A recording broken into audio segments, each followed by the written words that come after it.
Hello everyone, my self Mahesh Singh. Friends, आज हम लोग डिटरमिनेंट मैट्रिक्स में सेकंड वीडियो करने जा रहे हैं। पहला वीडियो हम लोगों ने कर लिया था। लीनियर अलजेब्रा समझने के लिए डिटरमिनेंट मैट्रिक्स को बहुत अच्छे समझना ज़रूरी है, ताकि आपको लीनियर ट्रांसफॉर्मेशन जो भी है, वेक्टर स्पेस और सब स्पेस वगैरह, ये सब जिस पे क्वेश्चन आते हैं डायरेक्ट, वो क्वेश्चन हम लोग बहुत आसानी से कर लें। ठीक है फ्रेंड्स, तो अब आती है बात सिमेट्रिक मैट्रिक्स की। देखिए, सिमेट्रिक मैट्रिक्स में क्या होता है कि अगर कोई मैट्रिक्स है आपकी, ये ए बी सी, यहाँ पे ई एफ है, तो यहाँ पे ई एफ और यहाँ पे ये ई एफ और ये जी था, यहाँ पे जी होगा। मतलब मैट्रिक्स का अगर आप ट्रांसपोज करें, वापस वही मैट्रिक्स मिल जाए आपको।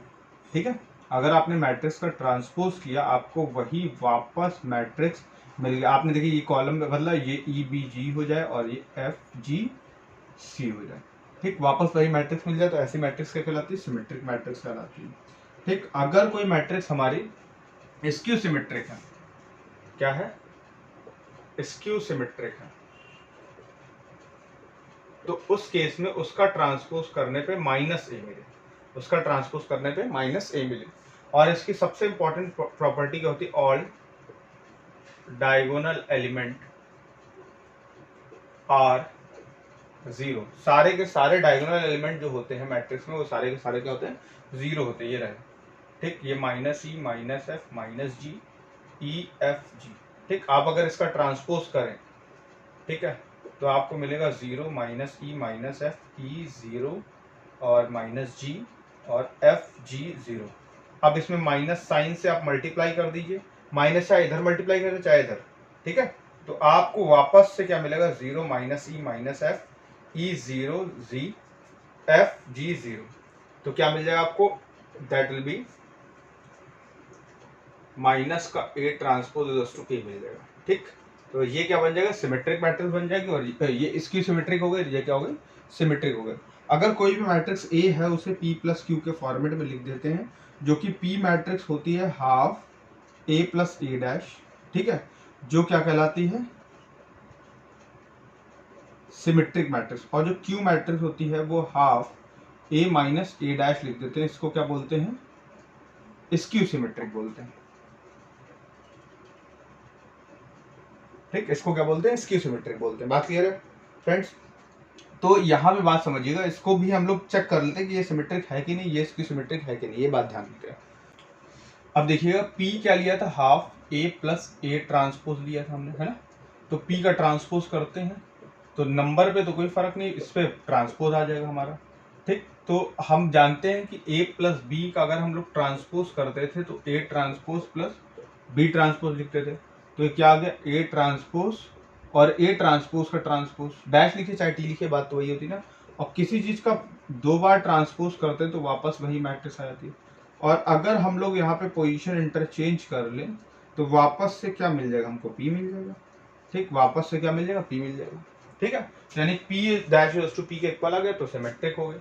और अगर मैं q ले लूँ, half a minus A transpose, तो मैंने q ट्रांसपोज किया, half a minus A transpose का ट्रांसपोज किया, ये q transpose half a transpose और a ट्रांसपोज का ट्रांसपोज कर दिया, ये q ट्रांसपोज हाफ, ये a ट्रांसपोज, ये वापस a आ गया। अब मैं माइनस साइन यहाँ बाहर ले लेता हूँ, अब मैं माइनस साइन बाहर ले लेता हूँ, a माइनस ए ट्रांसपोज हो गया। तो यानी क्या बचा आपका? माइनस क्यू बचा। ठीक, तो दैट विल भी क्या हो जाएगा आपका? स्क्यू सिमेट्रिक हो गया, और ये क्या हो गया? सिमेट्रिक हो गया। ठीक है, तो ध्यान दीजिएगा कि आप किसी भी मैट्रिक्स को दो मैट्रिक्स में ब्रेक कर सकते हैं, सम ऑफ सिमेट्रिक और स्क्यू सिमेट्रिक। ठीक है, ये बहुत इंपॉर्टेंट पॉइंट है, ध्यान रखने वाला। अब उसके बाद आती है हार्मिशियन मैट्रिक्स। देखिए, मैं इन सब बातों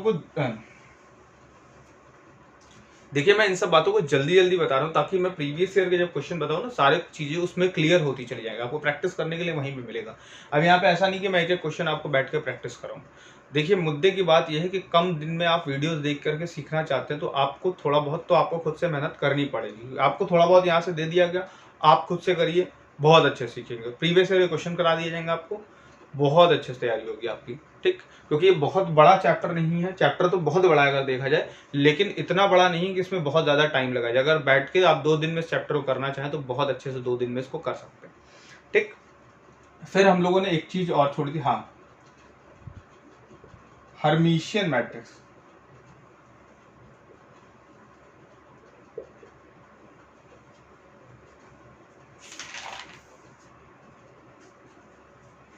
तो हर्मिशियन मैट्रिक्स क्या होती है? अगर आप ट्रांसपोज कॉन्जुगेट, यानी आपने कॉन्जुगेट किया उसके बाद ट्रांसपोज करो वापस ए पा जाते हो तो हर्मिशियन कहलाती है।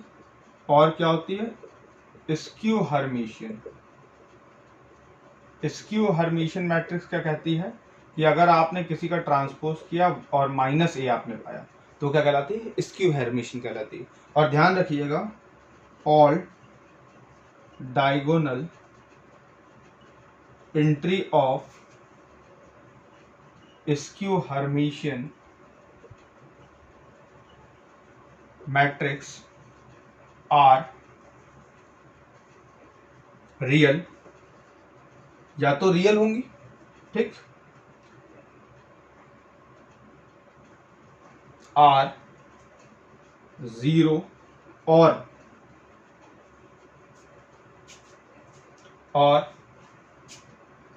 Purely imaginary. क्या होंगी? प्योरली इमेजिनरी होंगी या फिर प्योरली कंप्लीटली जीरो होंगी स्क्यू हर्मिशियन की।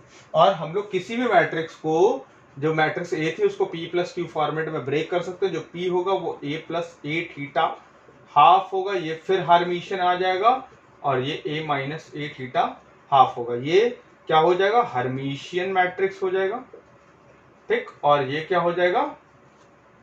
Skew Hermitian. ठीक है फ्रेंड्स, ये बातें क्लियर है, बहुत आसान बातें हैं। अगर देखें इसको, आप कॉन्सेप्ट नोट करते चलिए, आप क्वेश्चन जब कराऊंगा मैं आपको बहुत अच्छे से क्लियर होगा चीजें। ठीक है, आगे बढ़ते हैं और देखते हैं अब हम लोगों ने क्या क्या सीख लिया। हम लोगों ने सीख लिया है कि भाई हम लोगों ने सीख लिया है कि मैट्रिक्स कितने टाइप की होती है, सारी मैट्रिक्स पढ़ ली, सारी चीजें पढ़ ली। अब मैट्रिक्स का हम लोग क्या सीखेंगे?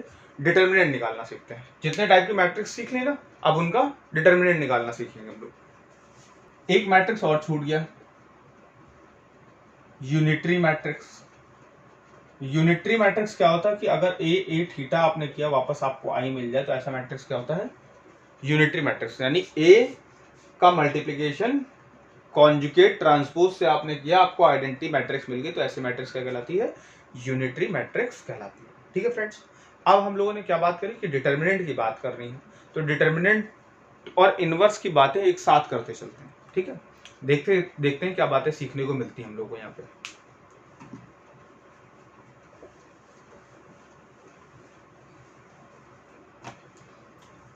तो सबसे बेसिक प्रॉपर्टी, अगर किसी के ए का डिटरमिनेंट, आपको ए का डिटरमिनेंट पता है ना, नोन है, ठीक, के ए का डिटरमिनेंट पता है और ऑर्डर ऑफ ए क्या है?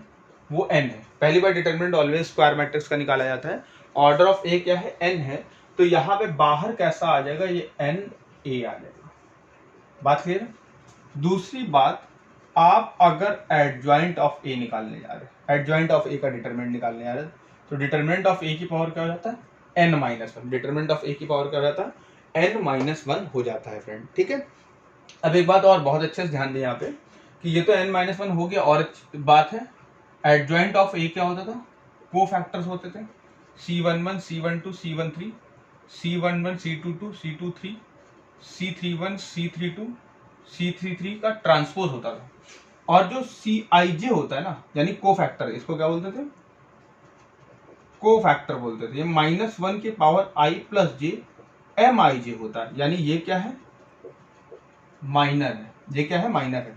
अब इसको मैं निकाल के आपको दिखा देता हूँ कि हर एलिमेंट के रिस्पेक्ट में होता है। मैं यहाँ पे A11 लिखता हूँ, A12 लिखता हूँ, A13 लिखता हूँ, A21 लिखता हूँ, A22 लिखता हूँ, A23 लिखता हूँ, A31 लिखता हूँ, A32 लिखता हूँ, A33 लिखता हूँ। ठीक है फ्रेंड्स, अब अगर मैं चला आता हूँ यहाँ पे क्या कि मुझे A11 के रिस्पेक्ट में माइनर चाहिए पहले, तो इसका माइनर क्या होगा? M11।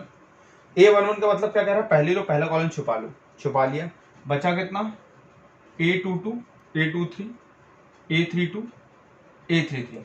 इसका हम लोग प्रोडक्ट करते हैं, A22, A33 minus A23, A32, इसका प्रोडक्ट करते हैं और जो नंबर मिल जाता है वही क्या होता है? माइनर होता है।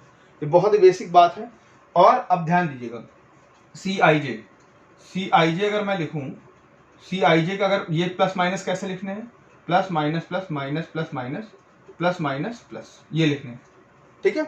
ये हो जाते हैं हमारे सी आई जे।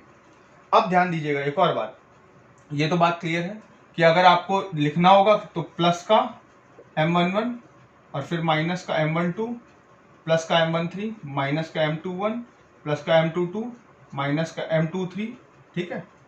अच्छा, फिर उसके बाद प्लस का M31, फिर M32, फिर M33, ठीक। ये हो जाता है, ये सब हमारे माइनस है, इन्हीं को हम लोग इस तरह से लिखते हैं, ठीक। माइनस की हेल्प से ही कोफैक्टर, मतलब ये एडजॉइंट लिखा हुआ है, ये क्या लिखा हुआ है, एडजॉइंट लिखा हुआ है, ठीक है। कोफैक्टर को इस तरह से भी लिखा जा सकता है, ठीक। और क्या बातें होती, डिटरमिनेंट ऑफ ए क्या होता है, ध्यान दीजिएगा।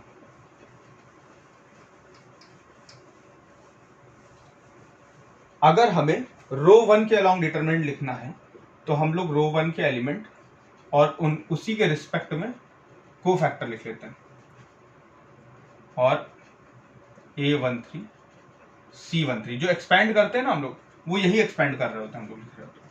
अगर हम लोग सेकेंड रो के अलोंग करें तो क्या हो जाएगा, A21 C21 A22 C22 A23 C23। इसको लिख करके देख लेते हैं, या कॉलम 1 के अलोंग, अगर कॉलम 2 के अलोंग मान ले कर रहे हैं तो A12 C12 A22 C22 32 C32, ठीक। सबसे क्या आता है, डिटरमिनेंट आता है, सबसे क्या आता है, डिटरमिनेंट आ जाता है, ध्यान रखिएगा, बात क्लियर है। अब देखिएगा, अब हम लोग इस चीज को समझते हैं और डीपली समझते हैं। जैसे मेरे पास लिखा था 1 2 3 2 1 2 2 1 1 1 2 2, ये लिखा हुआ है, ठीक। अब मुझे रो 1 के अलावा अगर एक्सपेंड करना है तो मैंने लिखा 1, ठीक। तो मैं क्या लिखूंगा, 1 1 1 2 2, ठीक। -2 लिखूंगा, ठीक है। फिर -2 लिखूंगा तो क्या पता चलेगा मुझे, 2 1 2 2, और फिर प्लस में लिखूंगा, फिर 3 2 1 1 2, ये लिखूंगा। अगर देखें तो ये कौन सा एलिमेंट है, A11 पहला एलिमेंट है कि नहीं, ठीक। और अगर देखूं, ये मैंने पहली रो पहले कॉलम को छुपा के लिखा है ना, यानी मैंने लिखा है M11 माइनस, ये क्या है, A12 वाली पोजीशन का एलिमेंट है ना, और यहाँ पे क्या लिखा है, मैंने पहली रो दूसरा कॉलम छुपाया है, तो दैट विल बी M12 लिखूंगा। फिर ये देखो 3, यानी क्या है, A13 वाला एलिमेंट है, तो यानी मैंने क्या छुपाया है, M13, पहली रो तीसरा कॉलम छुपाया। अब आपको याद होगा कि Cij जो होता है वो -1 की पावर I प्लस जे होता है, -1 की पावर क्या होता है, I प्लस जे और Mij। तो C11 अगर मैं लिख रहा हूं तो यानी 1 + 1 क्या हो जाएगा, यहाँ पे 1 और यहाँ पे 1, 1 + 1 क्या हो जाएगा, 2, यानी कि M11 पॉजिटिव रहता है। और C12 लिखूंगा तो 1 + 2 क्या हो जाएगा, 3, -1 की पावर जैसे 3 करेंगे तो निगेटिव हो जाएगा, यानी क्या हो जाएगा तुम्हारा आखिर के, ये वैल्यू क्या हो जाएगी, निगेटिव, यानी M12, ठीक। तो प्लस माइनस साइन ऐसे ही आ रहे थे, तो यार अगर मैं इसको ऐसा बदलूं तो ये C11 लिखा हुआ है, A12 ये C12 लिखा हुआ है, A13 ये C13 लिखा हुआ है, ठीक है। तो फ्रेंड्स ये डिटर्मिनेंट होता है हम लोगों का, ये क्या होगा, डिटर्मिनेंट हो गया। ये वैल्यूज क्या होगा, डिटर्मिनेंट की वैल्यू हो गई। कोई भी ऐसे लिखा जा सकता है, आपसे एक शॉर्ट क्वेश्चन बना के पूछ लेगा कि ये लिखा हुआ इस तरह से, इसकी वैल्यू बताओ, तो बहुत सारे लोग क्या होंगे, को फैक्टर निकालने की कोशिश करने लग जाएंगे, लेकिन वो ऐसा कर देगा, वो ऐसा खेल खेल देगा, कुछ जीरोस डाल देगा वहां पे, कुछ जीरोस डाल देगा और कहेगा इसकी वैल्यू निकालो, तो आप लोग कोफैक्टर निकालने चले जाएंगे। लेकिन आपको वहां पे क्या करना होगा, जो जीरोस डाल देगा ना, जिस रो में नंबर ऑफ जीरो ज्यादा होंगे या जिस कॉलम में नंबर ऑफ जीरो ज्यादा होंगे, आप उसके रिस्पेक्ट में उसको सॉल्व करने चले जाएंगे, उसके रिस्पेक्ट में उसका डिटरमिनेंट निकाल दीजिए और वही आंसर आएगा जो इन सबका आंसर आएगा, ठीक है। किसी भी, अगर देखिए कॉलम 3 के अलोंग लिखना होता मुझे, अगर मुझे कॉलम 3 के अलोंग लिखना होता तो मैं कॉलम 3 का एलिमेंट लिख रहा, पहली रो तीसरा कॉलम C13, दूसरी रो तीसरा कॉलम, ठीक, तीसरी रो तीसरा कॉलम, ठीक। तो इस तरह से लिख दिया जाता है, ये भी डिटरमिनेंट ही आएगा, ठीक है। तो ये बहुत इंपॉर्टेंट बात है। अब देखिए एक और इसमें पॉइंट आता है, इसी तरह का एक और पॉइंट पूछा जाता है। अब देखिए, जैसे आपने लिखा, आपने एलिमेंट लिखे पहली रो में, ठीक, और कॉलम लिख दीजिए आप, कोफैक्टर्स लिख दीजिए आप दूसरी रो के,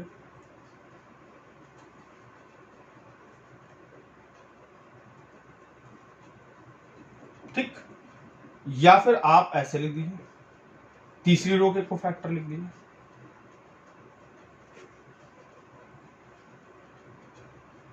ठीक है, तीसरी रो के कोफैक्टर लिख दिया। आपने कॉलम 1 के मान लिया एलिमेंट लिखे या कॉलम 2 के लिख दिया, 1 2 A2 2 A3 2, यानी क्या बन जाएगा C1 2 और यहां पे हम लोग चले आए तीसरे कॉलम का एलिमेंट लिख दिया हमने। ठीक, मतलब आप एलिमेंट लिख रहे हो सेकंड कॉलम में, कोफैक्टर लिख रहे हो थर्ड कॉलम के। आप एलिमेंट लिख रहे हो फर्स्ट रो के, आप एलिमेंट लिख रहे हो फर्स्ट रो के, आपने यहाँ पे कोफैक्टर लिख दिया सेकंड रो के, आपने यहाँ पे कोफैक्टर लिख दिया थर्ड रो के। तो इन सब की वैल्यू भी क्या होती है, 0 होती है, निकालने की जरूरत ही नहीं है। ठीक है, ये रिजल्ट याद रखिए। ठीक, अगर मैं बात करूं क्या लिख दूं, सेकंड रो लिख दूं, सेकंड रो मैंने लिख दिया, मान लिया फॉर एग्जांपल सेकंड रो के एलिमेंट लिख दिए, सेकंड रो के A21 A22 A23, cofactor first row के A1 C11 C12 C13। ठीक है, मैंने 1 रो ये देखो कांस्टेंट रखी हुई है, ठीक है, कॉलम बदल रहा हूं, ये दिस। अगर इस बात को आप एक बार रिपीट करके भी और देख लेंगे ना वीडियो में, तो आपको यकीन मानिए ये याद हो जाएगा। और ये बहुत इंपॉर्टेंट है, बहुत ज्यादा पूछा जाता है कई बार, मतलब लोगों को कंफ्यूज करने के लिए कि ये टाइम टेकिंग प्रोसेस है और लोगों को कंफ्यूज करने के लिए ये पूछा जाता है। ठीक है,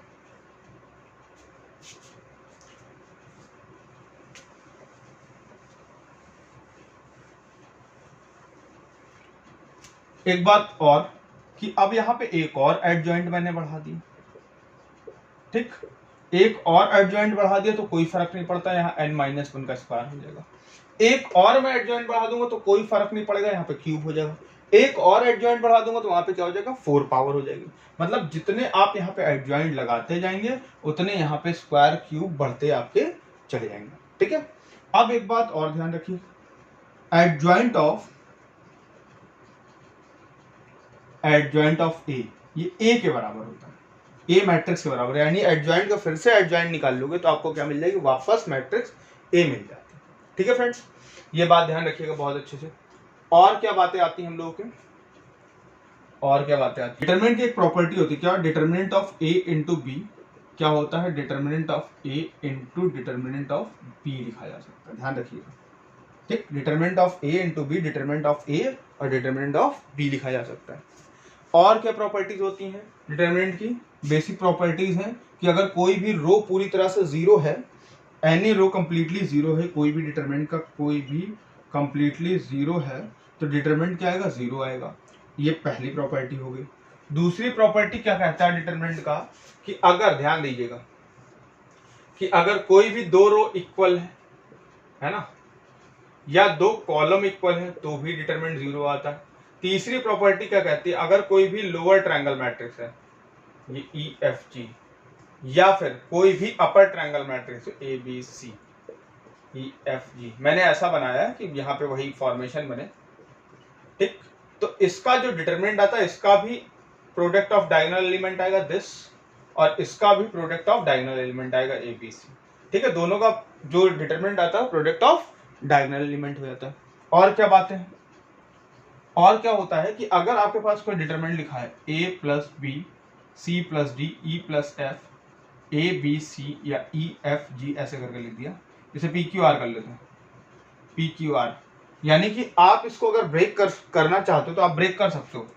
कैसे, ACE PQR EFG plus BDF PQR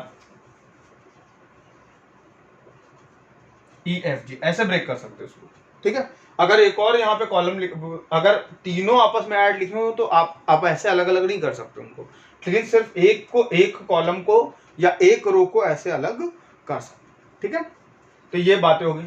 अब कुछ लोग कहते हैं डिफरेंशिएशन, तो डिफरेंशिएशन करने के लिए आपको डिफरेंशिएशन का मेथड है यहाँ पे, लेकिन आप जब भी आपको डिफरेंशिएशन पूछा जाए तो आप एग्जाम में एक्सपैंड करके निकाल लीजिएगा, फंक्शन जो बन के आ रहा है उस फंक्शन को डिफरेंशिएट करिएगा, क्योंकि डिफरेंशिएट करने के बाद डिटरमिनेंट वैसे ही बहुत बड़ा हो जाता है, तो आप उसको डिफरेंशिएट करने की कोशिश मत करिए वहाँ पे। ठीक है, ये बेसिक प्रॉपर्टीज हैं जिनकी बात हो गई हमारे डिटरमिनेंट में। ठीक, फिर बाकी मैं क्वेश्चन जब सॉल्व करूंगा तब बताऊंगा, बहुत सारी शॉर्ट ट्रिक्स हैं हमारे पास कि कैसे डिटरमिनेंट को बहुत आसान किया जाए। बहुत आसान है यार, डिटरमिनेंट निकालना तो बहुत आसान होता है, मतलब मैं तो कभी पेन भी ना उठाऊं, मैं तो पेन भी ना उठाऊं, डिटरमिनेंट निकाल के रख दूंगा करके। मतलब 80% चांसेस ऐसे होंगे जिनमें पेन भी नहीं आपको उठाना पड़ेगा और आपका काम चल जाएगा। ठीक है, आगे बढ़ते हैं हम लोग। अब बात आती है आइडेम्पोटेंट मैट्रिक्स की। तो अगर ए स्क्वायर इज टू ए क्या होता था, आइडेम्पोटेंट मैट्रिक्स होता था। तो अगर मैं यहाँ पे इसका डिटरमिनेंट निकालने जाऊँ, determinant of A square is to determinant of A, तो determinant of A into determinant of A square, ऐसे दो बार लिख सकता हूँ ना मैं, अलग अलग कर सकता हूँ। यहाँ से एक और प्रॉपर्टी खिल के आती है क्या, कि डिटरमिनेंट ऑफ ए की पावर एन जो होता है वो डिटरमिनेंट ऑफ ए की पावर एन हो जाता है, ऐसे। ठीक, ये ऐसे दो बार लिख लिया, ये डिटरमिनेंट ऑफ ए आ गया। अब मैंने क्या किया, डिटरमिनेंट ऑफ ए को मैं इस तरफ उठा लाया। ठीक है, तो यहां पे क्या बचेगा, determinant of A, determinant of A minus 1 0। ठीक, ये देखिए, या तो डिटरमिनेंट ऑफ ए क्या आएगा, 0 आएगा। ठीक, या फिर डिटरमिनेंट ऑफ ए क्या आएगा, 1 आएगा। दो बातें आती हैं। ठीक, डिटरमिनेंट ऑफ ए 1 का आने के चांसेस हैं कि अगर ये क्या हो हमारे पास, ये कैसी मैट्रिक्स हो हमारे पास, ये मैट्रिक्स हमारे पास कैसी हो, आई हो, ए जो हो वो आइडेंटिटी मैट्रिक्स हो, तो उस समय डिटरमिनेंट उसका कितना आएगा, उसका डिटरमिनेंट आएगा 1। अगर वो आइडेंटिटी मैट्रिक्स नहीं होती है तो उसका डिटरमिनेंट क्या आएगा, 0 आएगा। अदरवाइज उसका डिटरमिनेंट क्या आएगा, 0, क्योंकि हम लोगों ने आइडेंटिटी के कुछ एग्जांपल देखे तो उसमें या तो सारी रोज बराबर आ रही थी, ठीक है, या तो सारी रोज में कहीं ना कहीं किसी पूरी रो 0 हो जा रही थी हमारी। ठीक, तो 0 आएगा। अदरवाइज क्या होगा, अगर ए आइडेंटिटी है तो उसका डिटरमिनेंट क्या आएगा, 1 आएगा। एक और बात देखते हैं हम लोग, इस मैट्रिक्स को मल्टीप्लाई करते हैं, इसको करते हैं। ठीक है, इसको करते हैं, तो ये देखिए क्या मिलेगा आपको यहाँ पे,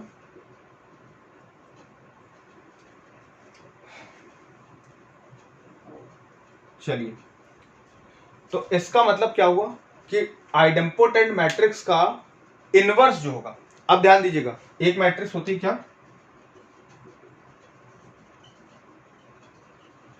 सिंगुलर मैट्रिक्स और नॉन इन्वर्टेबल। नॉन इन्वर्टेबल और सिंगुलर मैट्रिक्स एक ही होती है जब डिटरमिनेंट ऑफ ए क्या हो जाए, डिटरमिनेंट ऑफ ए 0 हो जाए तो क्या होती है, सिंगुलर मैट्रिक्स कहलाती है या फिर नॉन इन्वर्टेबल मैट्रिक्स कहलाती है। ठीक, और वो क्या करती हैं कि यहाँ पे अगर मैं बात करूं आइडेम्पोटेंट मैट्रिक्स की बात करूं, तो अगर डिटरमिनेंट उसका 0 आता है तो नॉन इन्वर्टेबल हो जाती है, लेकिन अगर डिटरमिनेंट उसका 1 आता है यानी वो आइडेंटिटी मैट्रिक्स है तो वो कैसी हो जाएगी, इन्वर्टेबल मैट्रिक्स हो जाएगी। ठीक है फ्रेंड्स, अब दूसरी बात आती है डिटरमिनेंट किसकी बात करेंगे हम लोग आगे करके, यहाँ पे ऑर्थोगोनल मैट्रिक्स का डिटरमिनेंट की बात कर लेते हैं, देख लेते हैं।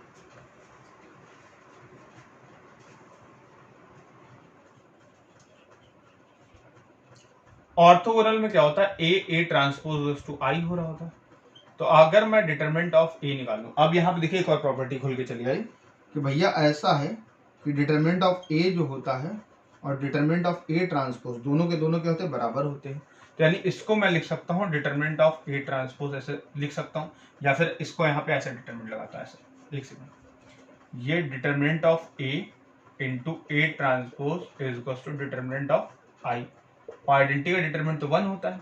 ठीक है, अब इसको मैं क्या लिख सकता हूँ, determinant of A into determinant of A transpose. अब देखिए ये क्या हो जाएगा, स्क्वायर हो जाएगा, ये 1 बचेगा। अब ये determinant of A square minus 1 is to 0, ये 1 स्क्वायर हो जाएगा। यानी दो वैल्यूज पॉसिबल है, दो वैल्यूज पॉसिबल है, कौन कौन सी, या तो 1 होगी या तो -1 होगी। इससे फैक्टर अगर निकालेंगे या तो डिटरमिनेंट ऑफ ऑर्थोगोनल मैट्रिक्स क्या होगा, 1 होगा, या फिर क्या होगा फ्रेंड्स, -1 होगा। ठीक है, अच्छा, अब ध्यान दीजिएगा कि वहां पे जो हम लोगों ने किया था, वो जो एग्जांपल किए थे, वो सारे एग्जांपल में डिटरमिनेंट का 1 आ रहा था ऑर्थोगोनल का, लेकिन वो कुछ स्पेसिफिक एग्जांपल्स, कुछ फिक्स एग्जांपल थे। ऐसा नहीं कि और एग्जांपल्स नहीं होंगे कि जिनका -1 डिटरमिनेंट नहीं आ पाएगा, होंगे। ठीक है, लेकिन हमें कुछ स्पेसिफिक एग्जांपल थे जिनकी जो एग्जाम में पूछे जाते हैं उनकी मदद से हम लोग क्वेश्चन को आसानी से कर सकते थे ना, तो वो एग्जांपल सीख लेते हैं हम लोगों ने। यहाँ पे डिटरमिनेंट ऑफ ए क्या होगा, +-1 हो जाएगा।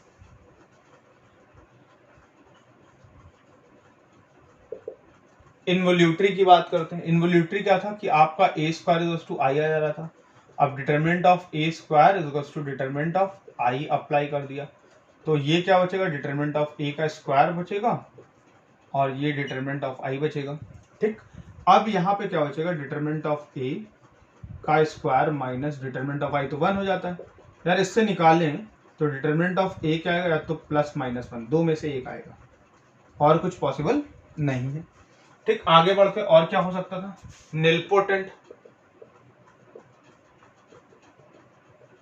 निलपोटेंट की बात करते हैं।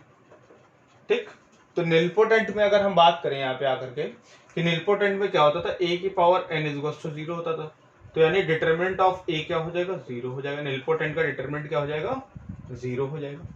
ठीक है, ओके। और क्या बातें होती हैं,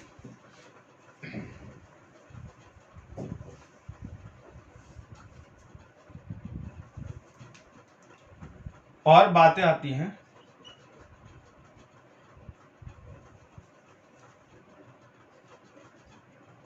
डिटरमिनेंट ऑफ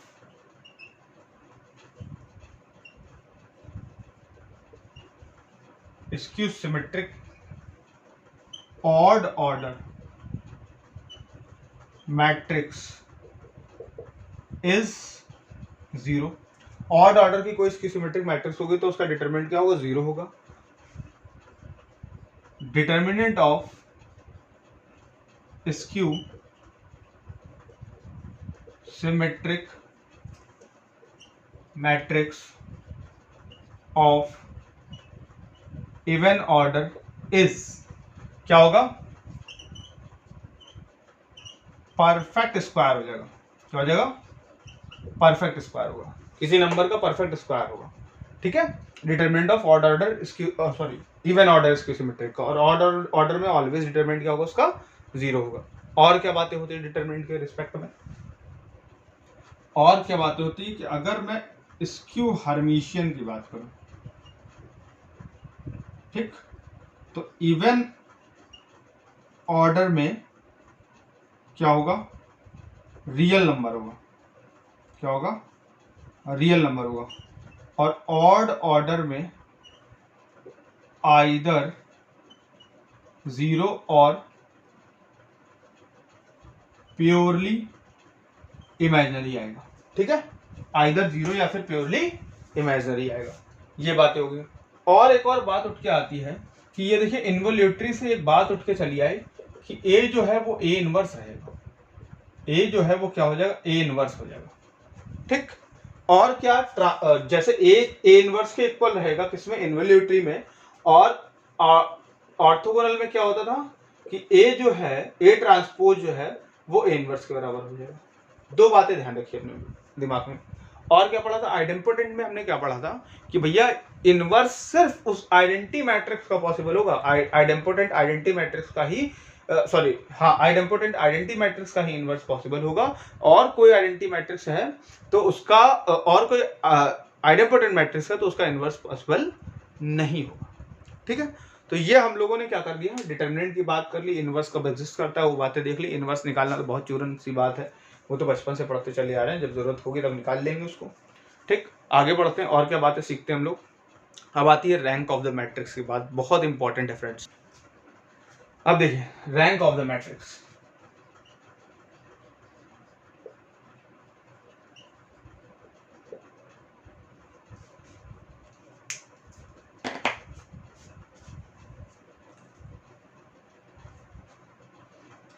अब देखिए रैंक ऑफ द मैट्रिक्स में क्या होता है कि आपके पास अगर कोई मैट्रिक्स है ए, ठीक, अगर कोई मैट्रिक्स ए है उसमें हमने ये A B C E F G लिखा, ये 0 0, ये कितने क्रॉस कितने थी, 3 क्रॉस 3 की थी। या फिर मान लिया एक और कॉलम बढ़ा लेते इसमें, पी क्यू 0, तो कितने रो हो गई, 3 रो, कितनी रो हो गई, 3 रो हो गई और 4 कॉलम हो गए। तो जितनी नंबर ऑफ नॉन जीरो रोज होंगी, जितनी नंबर ऑफ नॉन जीरो रोज होंगी वही क्या कहलाएगी, रैंक ऑफ द मैट्रिक्स। ठीक, तो यहां पे रैंक कितनी होगी, 3। यहां पे लिख सकते हैं नंबर ऑफ नॉन जीरो रोज क्या कहलाती है, रैंक ऑफ द मैट्रिक्स कहलाती है। ये कितनी होती है, 3 होती है। अब इसमें सीधे सीधे ये बातें, रैंक ऑफ द मैट्रिक्स निकालना बहुत आसान है, वो सब क्वेश्चन करते के समय कर लेंगे। अब कुछ रिजल्ट है उनको देख लेते हैं।